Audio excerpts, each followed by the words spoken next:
जय हिंद दोस्तों, आज के वीडियो में हम आपको बताएंगे कक्षा 11वीं वार्षिक परीक्षा पेपर। दोस्तों आपका जो यहाँ पर हिंदी का पेपर होने वाला है 3 अप्रैल को। इस पेपर का पूर्णांक होने वाला 80 अंकों का, समय होने वाला 3 घंटे का। इस पेपर में टोटल यहाँ पर 30 क्वेश्चन पूछे जाने वाले।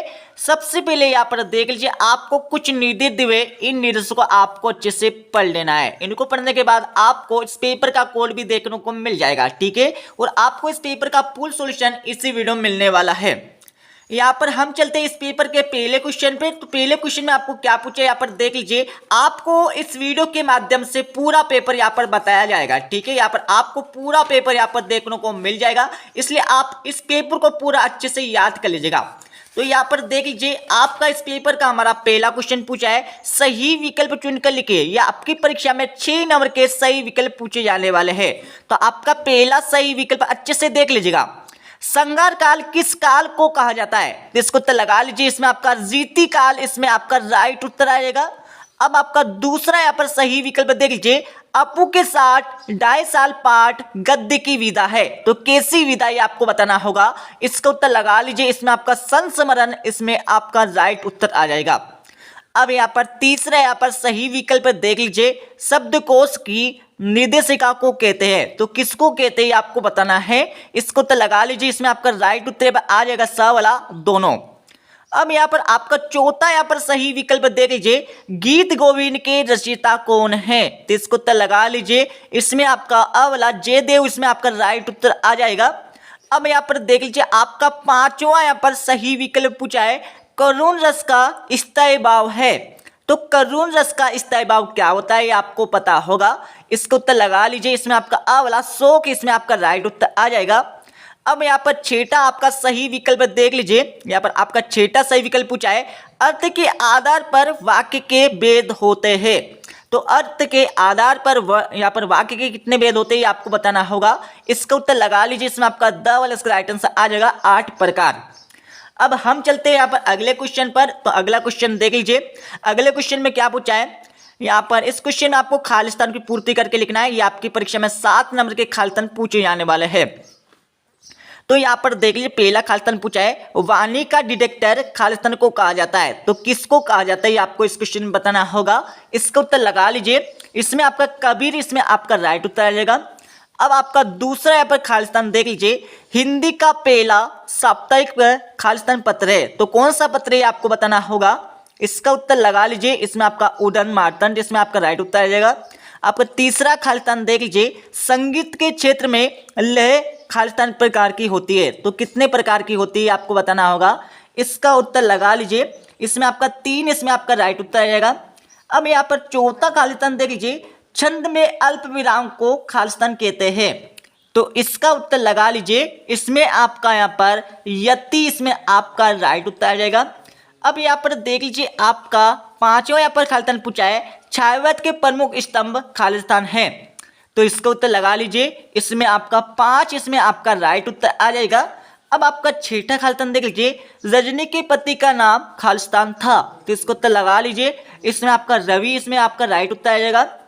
अब आपका सातवां खालिस्तान देख लीजिए, मासिक वेतन को खालिस्तान का चांद कहा गया है। तो इसको उत्तर लगा लीजिए। इसमें आपका पूर्णिमा, इसमें आपका राइट उत्तर आ जाएगा, ठीक है। अब आपका अगला क्वेश्चन पूछे जाने वाले इस पेपर का हमारा क्वेश्चन 3। क्वेश्चन 3 में आपको क्या करना है, सही जोड़ी का मिलान करना है। तो यहाँ पर फटाफट सही जोड़ी का मिलान कर लीजिए। ये आपकी परीक्षा में 6 नंबर की सही जोड़ी पूछी जाने वाली है। तो यहाँ पर देख लीजिए, पहला आपका पूछा है कर्मवीर। दोस्तों कर्मवीर में आप लगा लीजिए, कर्मवीर किसकी रचना है आपको बताना है। तो कर्मवीर में आपका आ जाएगा दोस्तों यहाँ पर माखन लाल चतुर्वेदी, ठीक है। तो पहले में आप लगा लीजिए, पहले में आपका आ जाएगा माखन लाल चतुर्वेदी जी आ जाएंगे। दूसरा आपका देख लीजिए, राजस्थान की रजत बुद्धे, तो किसने लिखी है? तो यहाँ पर अनुपम मिश्र जी ने लिखा है। तो इसमें आप लगा ले दूसरा नंबर। अब तीसरा देख लीजिए, ध्वनियों के समूह को क्या कहते हैं? तो यहाँ पर भाषा बोलते हैं, ठीक है। तो इसमें आप तीसरा नंबर दे दीजिए। अब आपका चौथा देख लीजिए, रोला में आप लगा लीजिए 11 और 13 के विराम होती है। तो इसमें आप चौथा नंबर दे दीजिए। अब आपका पांचवा देख लीजिए, कुल की कहानी का मतलब क्या होता है? कुल की कहानी का मतलब होता है परिवार की मर्यादा होता है, ठीक है। तो इसमें आप 5वां नंबर दे दीजिए। अब आपका देख लीजिए, छठा आपका दिया है अनौपचारिक पत्र में आप लगा लीजिए। इसमें आपका मैत्री भाव आ जाएगा, ठीक है। तो इसमें आप छठा नंबर दे दीजिए। तो ये हमारे सही जोड़ी कंप्लीट हो जाएगी। अब यहाँ पर देख लीजिए आपका क्वेश्चन 4 पूछा है। क्वेश्चन 4 में आपको क्या करना है, क्वेश्चन 4 में आपको यहाँ पर एक वाक्य में उत्तर देना है। यह आपकी परीक्षा में 7 नंबर के क्वेश्चन पूछे जाने वाले हैं। तो आपका पहला क्वेश्चन देख लीजिए, यहाँ पहले क्वेश्चन में क्या पूछा है, मानव शरीर का निर्माण किन 5 तत्वों से हुआ है। पंच मतलब होता है 5 तत्वों से हुआ है, ये आपको बताना है। तो 5 तत्वों के आपके नाम लिखना है। तो इनके नाम लिख लीजिए। पहला आपका हो जाएगा हवा हो जाएगा, दूसरा आपका हो जाएगा अग्नि, तीसरा आपका हो जाएगा जल, चौथा आपका हो जाएगा आकाश और पांचवा आपका हो जाएगा मिट्टी हो जाएगा। ठीक है। अब आपका दूसरा देखिए, छंद की परिभाषा लिखी है। तो छंद की आपको इस क्वेश्चन में परिभाषा लिखना होगा। तो इसको उत्तर लगा लीजिए, मात्राओं का निश्चित मान जिसके अनुसार पद्य रचना की जाती है। मात्राओं का निश्चित मान जिसके अनुसार पद्य की क्या की जाती है, रचना की जाती है, उसे हम यहाँ पर छंद कहते हैं। ठीक है। अब तीसरा देख लीजिए, मोहन के गुरु का नाम क्या था। तो मोहन के गुरु जी के नाम क्या था, ये आपको बताना है। इसको उत्तर लगा लीजिए। इसमें आपका आ जाएगा मास्टर त्रिलोक सिंह। तो मैं इसका उत्तर लिख देता हूं, यहाँ पर लिख लीजिए मास्टर त्रिलोक सिंह, इसमें आपका राइट उत्तर आ जाएगा। ठीक है। अब यहाँ पर देख लीजिए, आपका चौथा क्वेश्चन पूछा है, सीधे मुंह बात ना करना, मुहावरे का अर्थ लिखिए। तो इसमें आपको क्या करना है, मुहावरे का अर्थ लिखना है। तो इसका अर्थ लिख लीजिए, अकड़ कर बात करना। तो इसका उत्तर आप लिख लीजिए, अकड़ कर बात करना, इसका उत्तर हो जाएगा। ठीक है। इसका हमारा चौथे क्वेश्चन का उत्तर हो जाएगा। अब यहाँ पर देख लीजिए, आपका पांचों क्वेश्चन पूछा गया है। पांचों क्वेश्चन में क्या पूछा है, यहाँ पर देख लीजिए। तो पांचों क्वेश्चन में आपको पूछा है दोस्तों, यहाँ पर देख लीजिए, पांचों क्वेश्चन में आपका पूछा है, एरोला की गुफा कब तैयार की गई थी। तो कब तैयार की गई थी आपको इस क्वेश्चन में बताना होगा। तो इसको उत्तर लगा लीजिए। इसमें आपका राइट उत्तर यहाँ पर आ जाएगा। यहाँ पर आपका लिख लीजिए 600 से लेकर यहाँ पर 1000 ईस्वी के काल में। ठीक है। तो यहाँ पर काल में आ जाएगा। ठीक है। तो यहाँ पर 600 से लेकर 1000 ईस्वी के काल में यहाँ पर एलोरा की गुफा का निर्माण हुआ था, तैयार की गई थी। अब आपका देख लीजिए छठा यहाँ पर क्वेश्चन पूछा है, भारत की पहली मुख्य फिल्म कौन सी है। तो इसको उत्तर लगा लीजिए। इसमें आपका आ जाएगा यहाँ पर छठे क्वेश्चन का उत्तर लगा लीजिए। इसमें आपका आ जाएगा राजा हरिश्चंद्र, इसमें आपका राइट उत्तर आ जाएगा। ठीक है। अब आपका देख लीजिए, आपका सातवां क्वेश्चन पूछा है, कलम का सिपाही रचना किस विधा में लिखी गई। तो इसको उत्तर लगा लीजिए। इसमें आपका आ जाएगा हिंदी विधा। ठीक है। तो इसमें आपका हिंदी विधा, इसमें आपका राइट उत्तर आ जाएगा सातवें क्वेश्चन में। अब आपका देख लीजिए, आपका क्वेश्चन 5 पूछा। क्वेश्चन 5 में आपको क्या करना है, सत्य और असत्य कथन बताना है। ये आपकी परीक्षा में 6 नंबर के पूछे जाने वाले हैं। तो इनके आंसर भी आप लगाते जाइए। आपका पहला क्वेश्चन पूछा है, छायावादी कवियों ने प्रकृति का मानवीकरण किया है। तो बिल्कुल किया है, हमारा हो जाएगा सत्य हो जाएगा। अब दूसरा देख लीजिए, दोहा को उल्टा करने पर रोला छंद बनता है। तो बिल्कुल नहीं बनता है, यहाँ पर हमारा बनता है सोटा छंद बनता है। तो ये हमारा हो जाएगा गलत हो जाएगा। अब तीसरा देख लीजिए, गलता लोहा पाठ के लेखक शेखर जोशी है। तो ये हमारा हो जाएंगे बिल्कुल सत्य हो जाएंगे। अब यहाँ पर देख चौथा आपका पूछा है, सपनों का मर जाना, मुहावरे का अर्थ नींद नहीं आना है। तो ये हमारा हो जाएगा गलत हो जाएगा। अब पांचवा देख लीजिए, कुमार गंधर्व ने कबीर के पदों का गायन किया है। तो बिल्कुल किया है, हमारा हो जाएगा सत्य हो जाएगा। अब आपका छठा देख लीजिए, सरकारी पत्र अनौपचारिक पत्र की श्रेणी में आती है। तो बिल्कुल ये हमारा हो जाएगा सत्य हो जाएगा। अब हम चलते हैं यहाँ पर 2-2 नंबर के क्वेश्चन पर। तो आपके यहाँ पर क्वेश्चन 6 देख लीजिए, रीति काल की प्रमुख आपको विशेषता बताना है 2। तो क्वेश्चन देख लीजिए, रहस्यवाद कविता की आपको 2 विशेषता लिखना होगा इस क्वेश्चन में, जिससे 2 नंबर यहाँ से कंप्लीट हो जाएंगे। अब 7वां क्वेश्चन देख लीजिए, लॉर्ड कर्जन कैसा वायसराय था। तो क्वेश्चन देख लीजिए, लॉर्ड कर्जन को इस्तीफा क्यों देना पड़ गया। तो ये आपकी परीक्षा में 2 नंबर क्वेश्चन पूछे जाने वाला है। अब आपका 8वां क्वेश्चन देख लीजिए, कहानी तथा उपन्यास में आपको अंतर लिखना होगा। अब तो क्वेश्चन देख लीजिए, नाटक एवं आपको एकांकी में 2 अंतर लिखना होगा, जिससे 2 नंबर यहाँ से कंप्लीट हो जाएगा। अब यहाँ पर देख लीजिए, आपका इस पेपर का हमारा 9वां क्वेश्चन पूछा गया है। 9वें क्वेश्चन में क्या करना है, लता मंगेशकर को भारतीय गायिकाओं में बेजोड़ क्यों कहा गया, इसके बारे में आपको लिखना होगा। तो क्वेश्चन देख लीजिए, तातुस ने बेबी हालदार को पेन और कॉपी देकर क्या कहा था, इसके बारे में आपको लिखना होगा। 10वां क्वेश्चन देख लीजिए, डायरी लेखन की 2 आपको महत्वपूर्ण विशेषता लिखना है। 8वां क्वेश्चन देख लीजिए, फ्लैशबैक तकनीक के आपको 2 बिंदु लिखना है। अब 11वां क्वेश्चन देख लीजिए, कबीर ने अपने आप को दीवाना क्यों कहा है। 8वां क्वेश्चन देख लीजिए, अपना घर से क्या तात्पर्य, इसे बोलने की बात क्यों की गई है। अब यहाँ पर इस पेपर का हमारा 12वां क्वेश्चन देख लीजिए, प्रबंध काव्य और मुक्त काव्य में आपको अंतर लिखना है। 8वां क्वेश्चन देख लीजिए, स्थायी भाव और आपको व्यभिचारी भाव में आपको अंतर लिखना होगा। अब इस पेपर का हमारा 13वां क्वेश्चन देख लीजिए, बिंब विधान योजना से क्या तात्पर्य, उदाहरण से आपको लिखना होगा।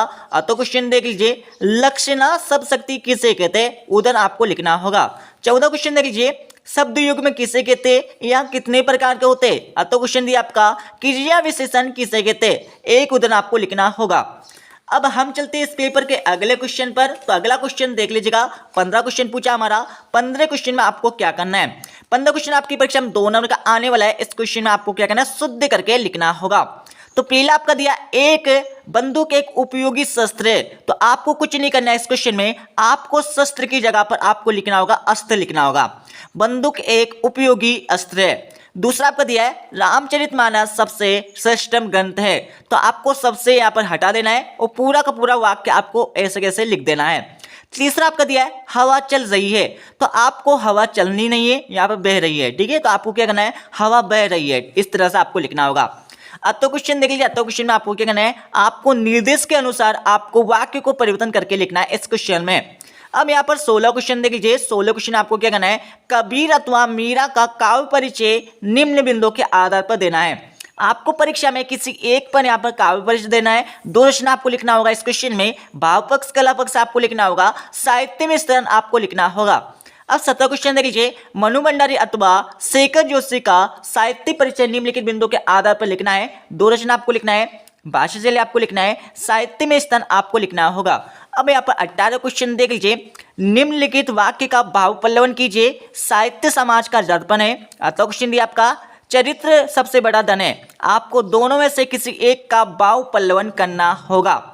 अब यहाँ पर देख लीजिए, इस पेपर का हमारा अगला क्वेश्चन पूछा है। अगला क्वेश्चन यहाँ पर देख लीजिए, जिसमें आपको क्या करना है, आपको यहाँ पर एक गद्यांश दिया हुआ है। इस गद्यांश को पूरा अच्छे से पढ़िए, ये आपकी परीक्षा में 3 नंबर का गद्यांश पूछे जाने वाला है।